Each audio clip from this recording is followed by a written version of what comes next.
Hi guys, Nettie here from Nettie Cooking, and today I'm going to show you how to make a Gala pork pie.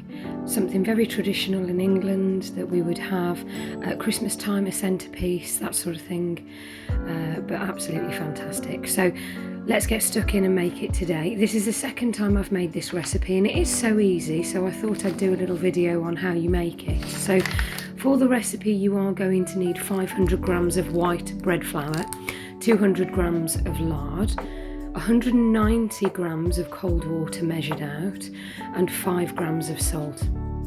Pour your bread flour into a big bowl and add your salt. Give that a little mix in and make a well in the middle for the lard solution. So heat a saucepan up with the lard and then pour in your cold water. It's really important when you're making a short crust pastry that the water is boiling. It needs to be bubbling hot for you to get that lovely crispy crust on the outside and that lovely softness on the inside. So melt that down and make sure that that water is boiling hot. Carefully pour it in to the flour, and then using the back end of a spoon, give everything a good stir until it all comes together.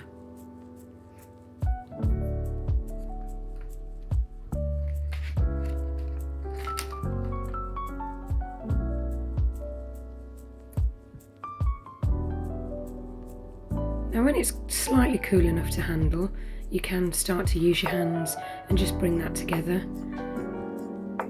If it is too hot for you to handle, you can use a knead setting on a food mixer to do this as well. It does make life easier.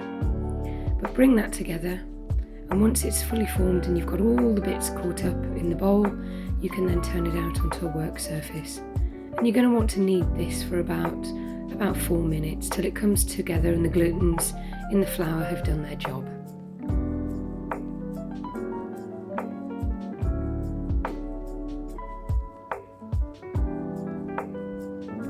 Be very careful though, as it will be hot. And when you finish kneading your dough, you can then divide it up. A quarter of the pie dough you are going to want to keep for the lid, and then the remaining 3/4 you'll want for the base of the pie. I tend to separate these out now as it just makes life easier later on. This dough isn't ready to use now, it does need to rest. So what we're going to do is just flatten it out and we'll pop it into some Ziploc bags and we'll get it in the fridge for about 2 hours.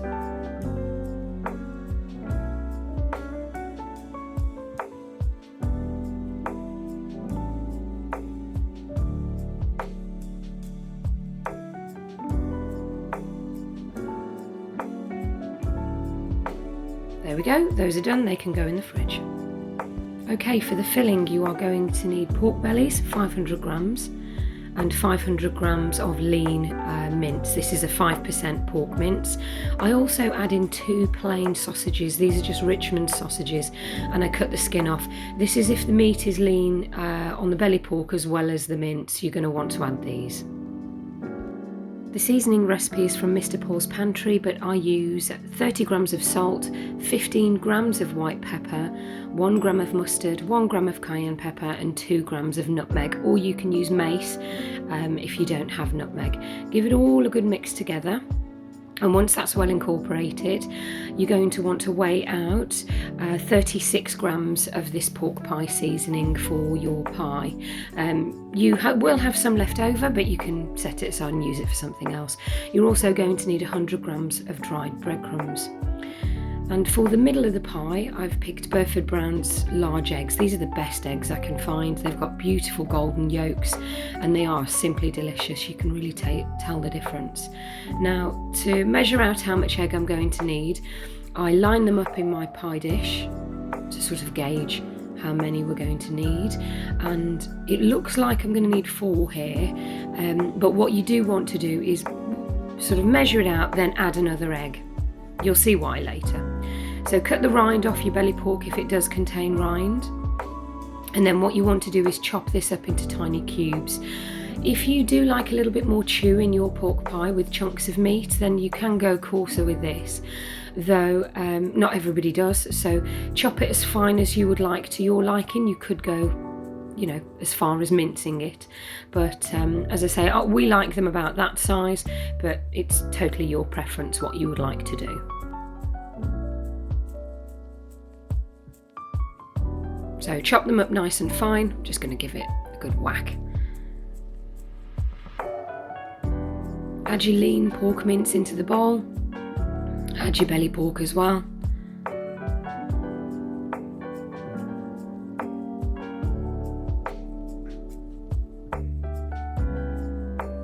And add your sausages, and remember, take the skins off. So we'll add those in, and don't be afraid to go in with your hands. Give everything a really, really good mix. We want this thoroughly mixed together well. Now you can add your seasoning to the meat. So we'll pop a little bit in now, give it a good mix. Make sure all the seasoning coats all the meat, so you want it thoroughly coated. Don't use any more than 36 grams because it will be too peppery, though you don't necessarily have to use this seasoning mix. You can use anything you like. You can use sage, thyme. This is the one I like the best because it's from the late Mr. Paul, who was an excellent pie maker, God bless his memory. Once that's done and you're happy with the coverage, then go ahead and add in your breadcrumbs. This isn't to pan it out or anything. This is to make sure that when all those fats start to render out, they don't sink to the bottom of the pie and you end up with a soggy bottom, because nobody likes that. So this just helps keep all those flavours locked into the pie without it going too soggy.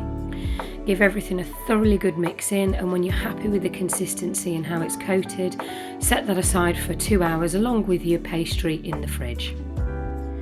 Okay, so those are resting in the fridge right now, and I'm going to hard boil the eggs. I know it seems like an obvious thing, but I just thought I'd show you. I'm using 4 eggs for this, and once we're getting to a simmer, I carefully lower in the eggs into the pan, being careful not to crack them, and then I let that go on a rolling boil for 10 minutes.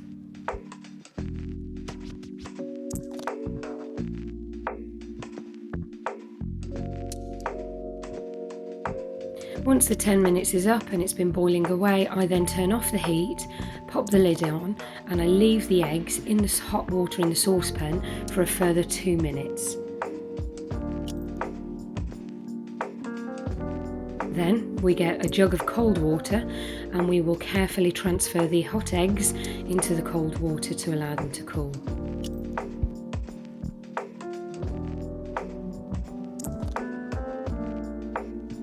And once they're manageable, I transfer them to a dish of water and I shell them in water. This is a lot easier because the water gets under the membrane and you can sort of peel the eggs without taking out great chunks of the egg. It makes it much easier. I do recommend giving this method a try. And we'll peel all those eggs. And then once they're peeled, we'll transfer them to a dish and we'll pop them in the fridge along with everything else until we're ready to build the pie. So 2 hours have passed, I've taken the pastry out, and it is a little bit tough because it's still quite cold. You can let it come up to temperature, but everything's out now, including the meat and the eggs. So what I'm going to do is just warm it with my hands just to make it a little bit more like Play-Doh. That's the consistency you want. Don't add any flour to your board. There's enough fat in this pastry for you to be able to manage it without it sticking. So don't feel tempted to add any flour at this stage. Just give everything a little warm and it should be like Play-Doh, and you should be able to manage it. So what we're going to do is we'll roll this out and line the base of our dish.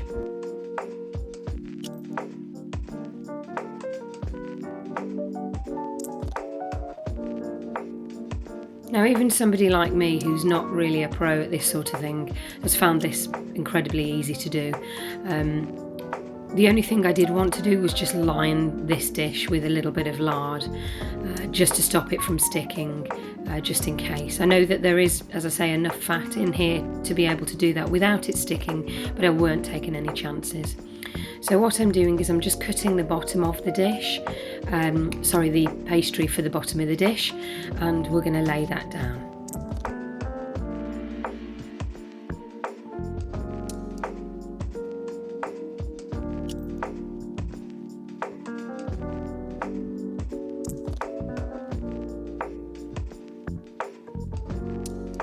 Now, a bit of a schoolgirl error here. I did lay it down enough to make sure you are pressing into those corners. I did lay enough pastry in here to go right the way up to the top. You can also sort of tease the pastry right up to the edge, but you want it so it's slightly hanging over the lip so that you can press the pastry together. And now what I'm doing is laying in my sides. Now this is where I'd made a mistake this time round, because I didn't really press hard enough or make a solid seal around these edges. There is no need to rush it, so don't rush this. Make sure you are getting a pretty good seal all the way around. As you'll see later on in the video, I had a few leaks and holes and things like that, but I'll show you how to rectify that as well. So, you know, no such thing as a perfect pie in my house, but they do still taste amazing.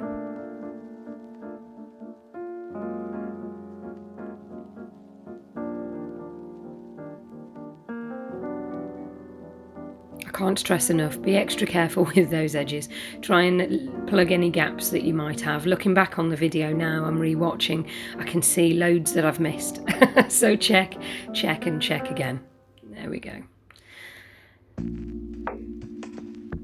Now we're going to do the fun part, which is building the pie mixture in. Now this has been taken out of the fridge now. It's sort of come to temperature, but I'm squeezing this together. Now the reason I'm doing that is I want to try and get out as much air pockets as I can, and I'm going to push that into the corners to make sure that we don't have any gaps or holes. So try and push it in, press it down as much as you can to limit the gaps and the shrinkage that we might have.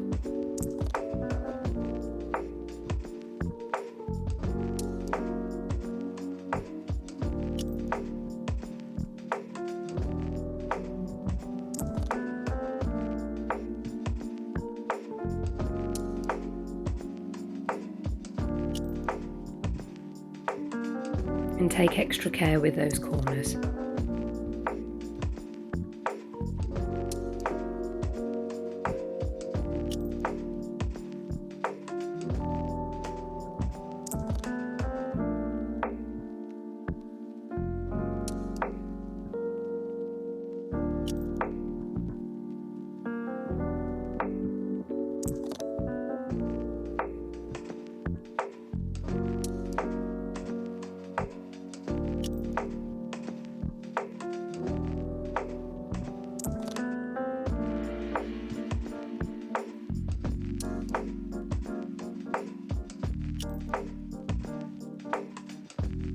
Now we've built up a layer along the bottom and well into the corners. We now want to add our eggs in. So let's get started with that.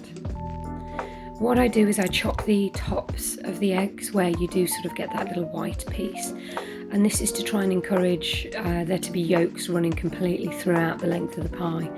And as I was doing this, I suddenly realised I probably needed an extra egg, so there's another error there. Depending on what eggs you use, I think I used a different brand of egg when I made this last year, so I was confident that 4 would be enough.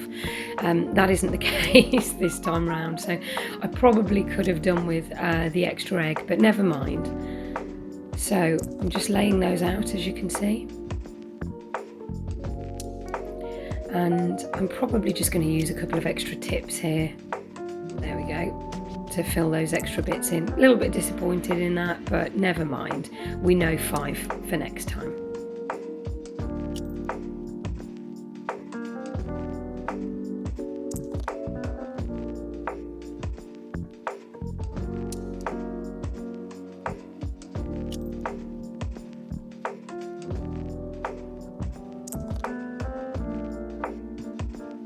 Now what we want to do is carefully lay the meat around the sides of the egg so that the egg stays in the middle throughout the pie. So again, same process, give everything a good squeeze and a squish, try and get that air out, make little sausages around the sides and pack those eggs in nice and snug.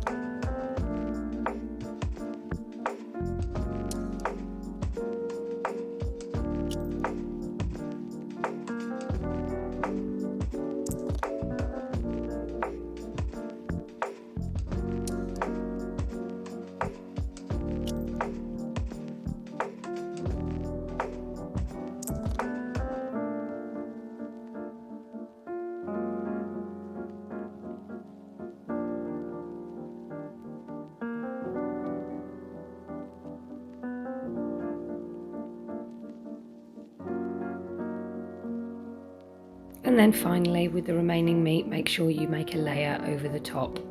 We want those eggs to be completely covered. And just give everything a really, really good press down, trying to get any last air holes out that you can.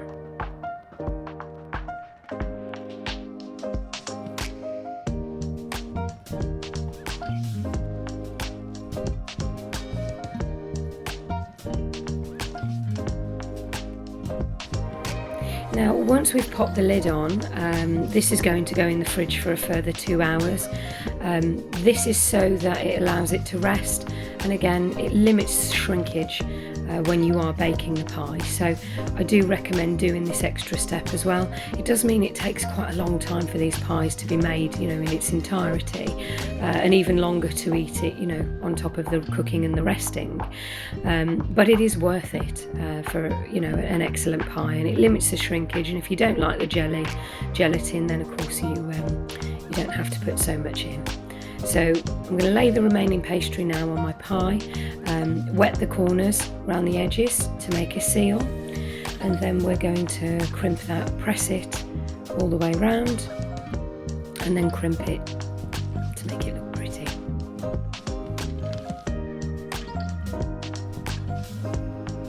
And crimping using your finger and your thumb on your left hand, and then your finger on your right hand, you push together like you're making a little lock.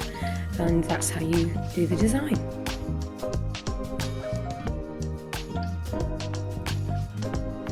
And of course, if you've got any excess pastry, I've got a little here, you can make a design. I'm just using a nice cutter with a Christmas tree on it.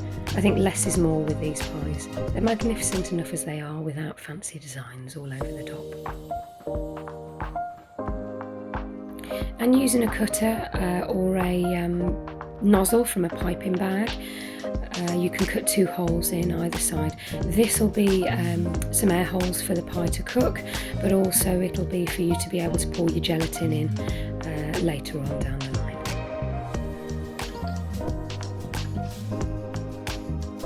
And a tiny little bit of leftover pastry, so not too bad at all.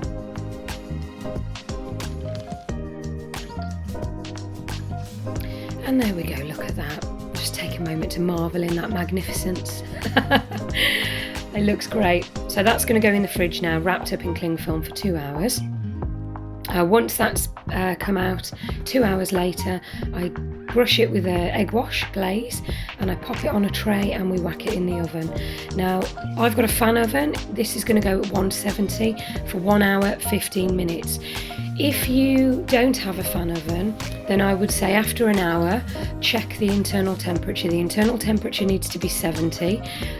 Because my fan oven runs slightly hotter, I'm going to check it after an hour anyway, just to keep an eye on it. Everybody's ovens are different, so again, you do you. So we'll leave that to bake now for an hour. And an hour has passed. We're just going to check that temperature. I mean, it's looking really good. The colour on top is good, but not quite there yet. So, as you can see here, it doesn't really go much more above 60. So it's going to need that extra 15 minutes in the oven. You may be ready at this point. If your internal temperature says 70, go for it. So 15 minutes passed, and there we go, 79. That's more than enough time. And I've turned it out. I'm just using a skewer just to poke some air holes into those sides. And I'm going to let that cool now, just for a little while, maybe 10-15 minutes. Now again, this is another schoolgirl error. I don't know what it is with me and gelatin, but I always seem to have this problem with gelatin. I've made this pie a few times, and in the end I've ended up not using the gelatin because it's just run out. So this was the gelatin that I was using, and I was following the instructions on the packets. The problem is I was adding this mixture while the pie was hot, and also as you'll see in a moment, I had some cracks forming around the side of my pastry. Now, because this was hot as well, it just meant that the gelatin was running straight out. It wasn't setting, and I was concerned that I was going to end up with sort of a jelly mess around the outside. So what I did was I took it out of its dish and carefully took it out. Give a little tap on the top. There we go. And you can see here where I've got the split edges and I'd got that those soggy corners, and I was concerned that they were going to get really jelly-like and soggy, which I didn't want to have happen. Now, if this happens to you as well and you do see it sort of pooling around the edges, take it out of the tray, leave it on a rack to cool fully, and then pop it in the fridge. And then it does firm up. So as I say, there is a way to save that. But once it's cooled at room temperature, you can try and attempt to add in your gelatin again if you would like to, but I just didn't bother in the end. I let it come to temp and then I wrapped it up in cling film and popped it in the fridge overnight. So it's the next morning now, and I'm going to take the cling film off the pie, and you'll see now that it's actually gone very firm. I think next time I'll be more mindful about how I'm laying that pastry in. But as I say, I'm very pleased with the results. Let's give it a cut now and see what it looks like inside. Drum roll, please. Oh, look at that. Perfect, if I do say so myself. And it looks amazing. The pastry looks as I expected. It's just a nice thickness for the amount of meat that you're getting, and you're getting that lovely egg running throughout as well. As you can see, it's quite chunky in terms of the meat because that's how we like it, but if you do want it finer than that, then of course you can mince it. So I'm dividing mine up into 3 now. Family are getting some, but I couldn't resist having a taste myself. Not the sort of thing you usually have for breakfast, but it is Christmas time, so anything goes. But imagine giving that to somebody when they rock up at your house. How impressed would they be if you told them you made it yourself? So I definitely recommend giving it a go. I can tell you the pastry tastes perfect. The meat is very peppery, but I like a lot of white pepper. If you don't like white pepper so much, don't put it in. But there you go, guys, that's it. That's the lovely, lovely recipe. It actually comes from Mr. Paul's Pantry, who I said earlier in the video unfortunately had passed away recently. So this video was dedicated in memory to him. Thank you very much to him for making this recipe and inspiring us to make those pies. Thanks for watching. Take care.